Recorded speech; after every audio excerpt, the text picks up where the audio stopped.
Good evening, everyone. Talking about cyber in front of Dr. Rai and Dr. Dugal, it's quite tough actually, but I'll try my bit. So what I'll do in next 15 minutes, I'll try to give a larger perspective how cybersecurity is taking shape and how it has evolved. In the current world, we are talking about the emerging tech, and typically this is gives the larger gamut of emerging tech. If we look at certain areas written over here, we talk about IoT, AI, cloud, and all those things, but along with that, I have written material sciences.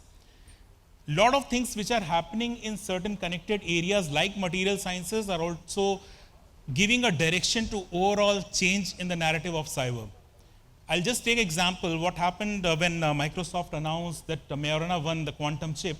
Most of us took us as it's a quantum innovation that was done. But actually, if you look at in the detail, you'll realize it's definitely a quantum innovation, but at the back end, it's a material science innovation, where they have created a new sort of material, sorry, which has given a trigger to the quantum.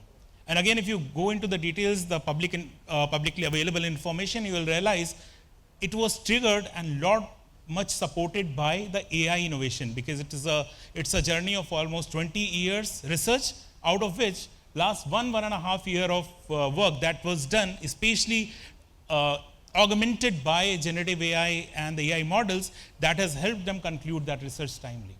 So this is how it's happening in the gamut of emerging tech and the critical tech. So we need to look at those areas as well, which we generally don't look from the cyber lens.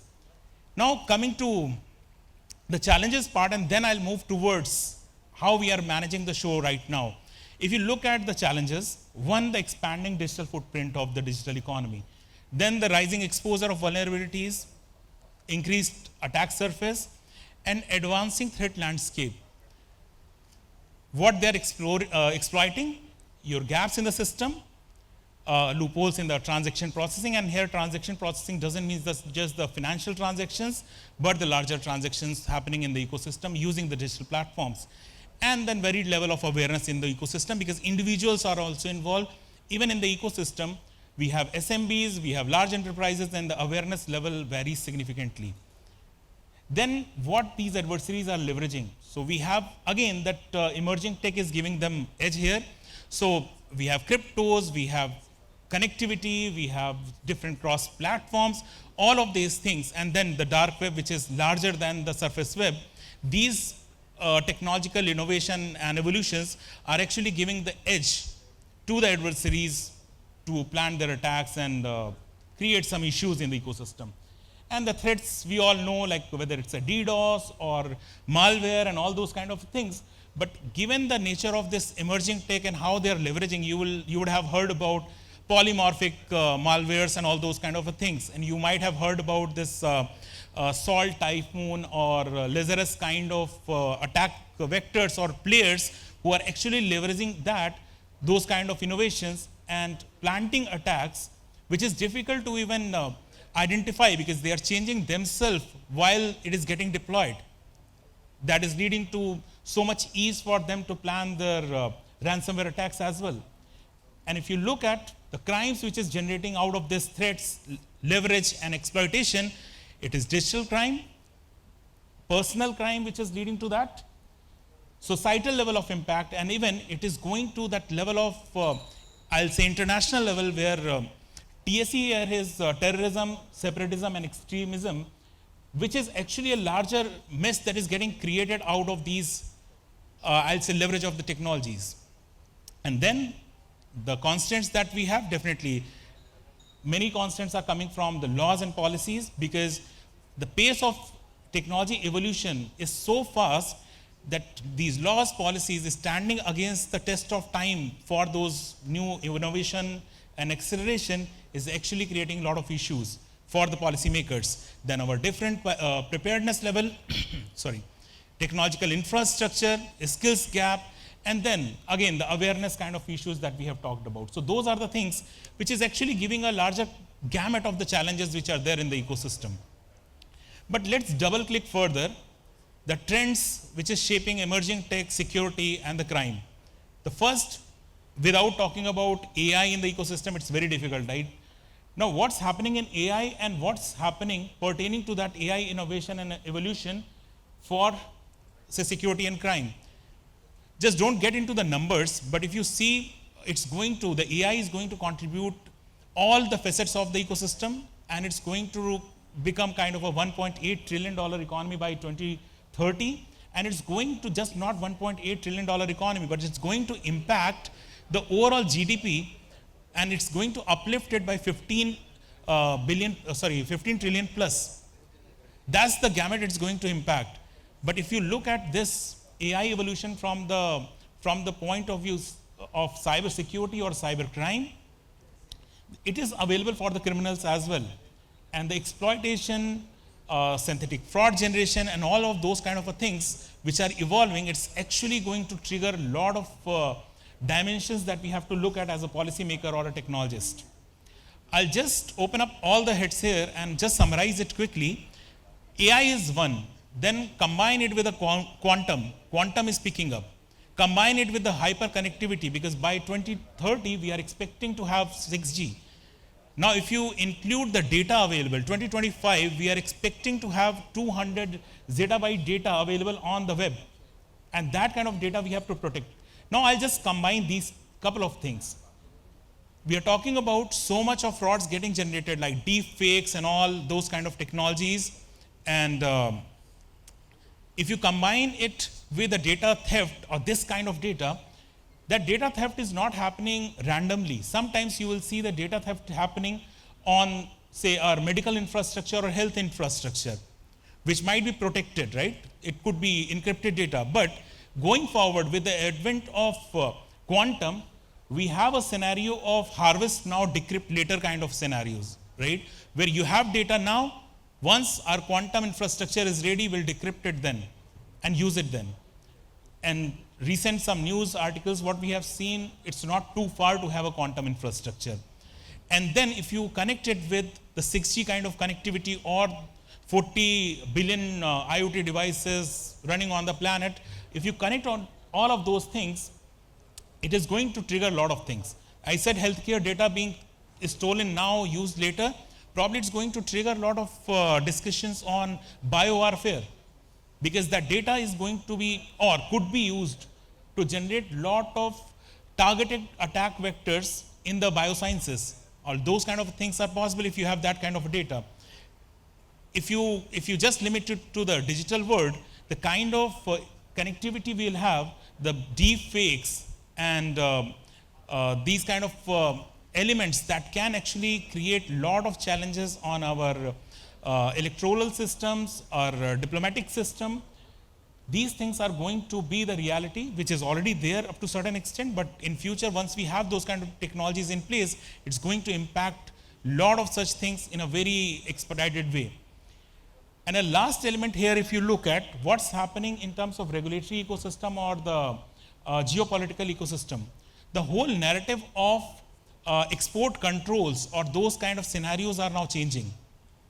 What was there earlier, if we want to restrict some technologies to reach to hand of some adversaries, we'll simply put the export controls. But are these export controls going to work now? It's definitely a challenging element. Why? Because what we have seen, US put export controls on China for the HPCs, high performance computing. But the China came up with DeepSeek.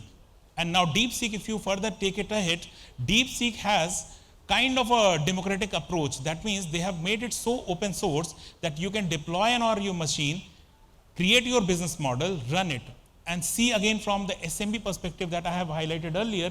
SMBs having lack of resources, not able to give that subscription fee to Olama and all those OpenAI models, probably they will go ahead and deploy those solutions, and they will become integral part of our supply chain.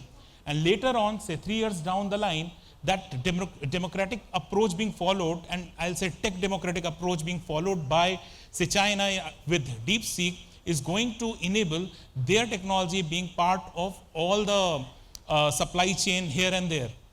And that kind of a thing is going to impact in very different ways, because that kind of model, that kind of companies, that kind of entities It's tough to identify in the software supply chain.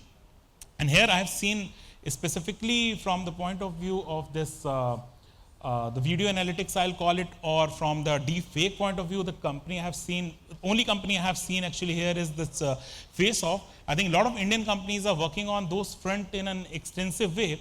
Probably that's the way out to solve those challenges. But with this, I'll move ahead and I'll make it very fast here, given the time in hand. So there are certain things which are changing actually.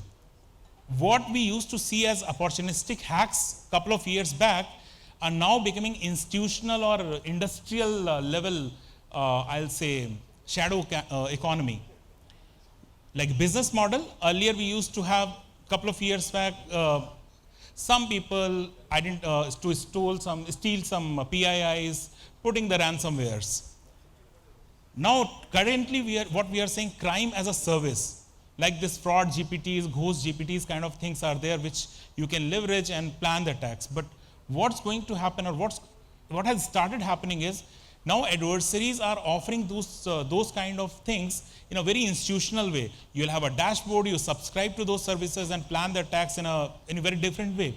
Now, if you look at the time of those attacks, earlier what used to take months or I'll say sometimes years, now it's happening in the time of a week or days.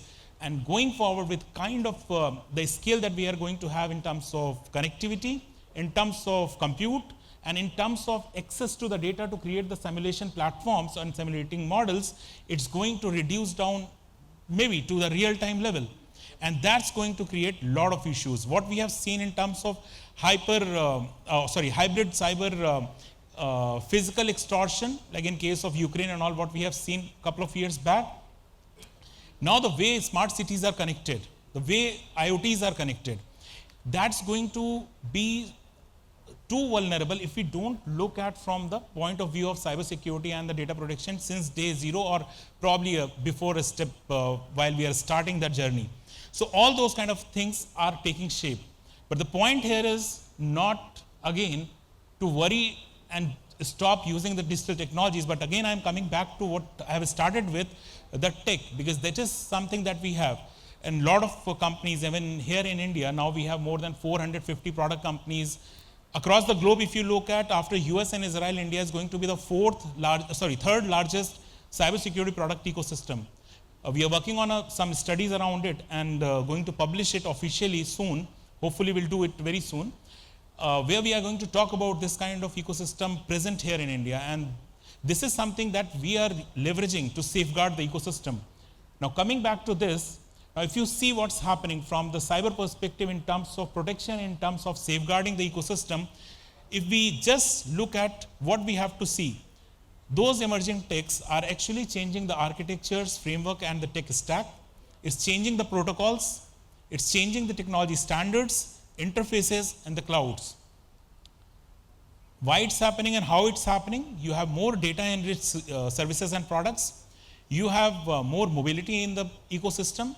You have open data ecosystem present, which we are leveraging significantly. We are leveraging a lot of interfaces and APIs. So many applications are now connected with each other.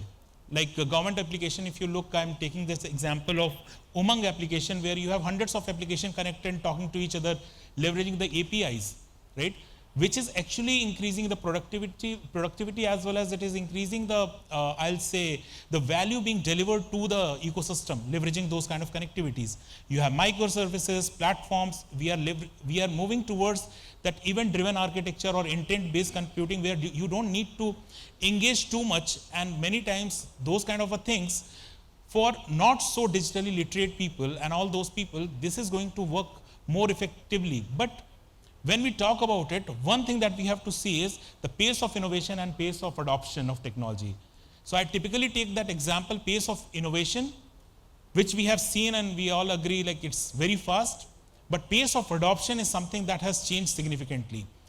When I say pace of adoption, couple of years or couple of decades back, when we have seen the mobile phones in the television, it took couple of years to reach those mobile phones to our hand. But now we have, now 2 years back, we have seen or heard about ChatGPT, and within a week, many of us being technocrats in the system, we have started using ChatGPT, right? So this is the pace of adoption that we have seen, which is actually changing a lot of things in terms of policymakers, in terms of law enforcement agencies, and so on and so forth.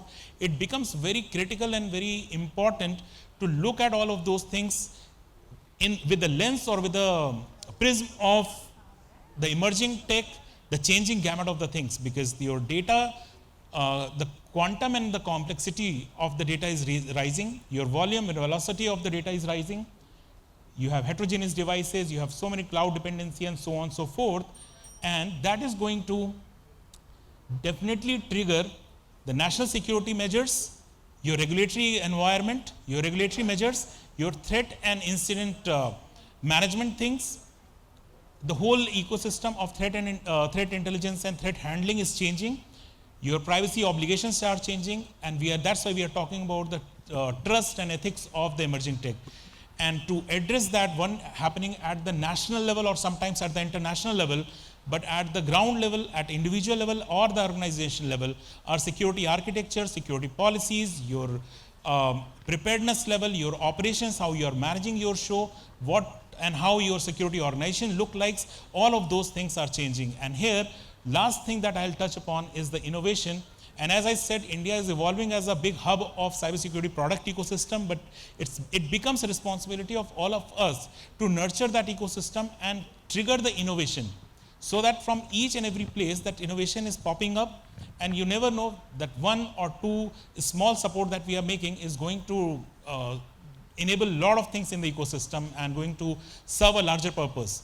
With this, I'll stop here, and I'll be more than happy to further interact with all of you. And thanks to Deepak and the team for having me here. Thank you. Jai Hind.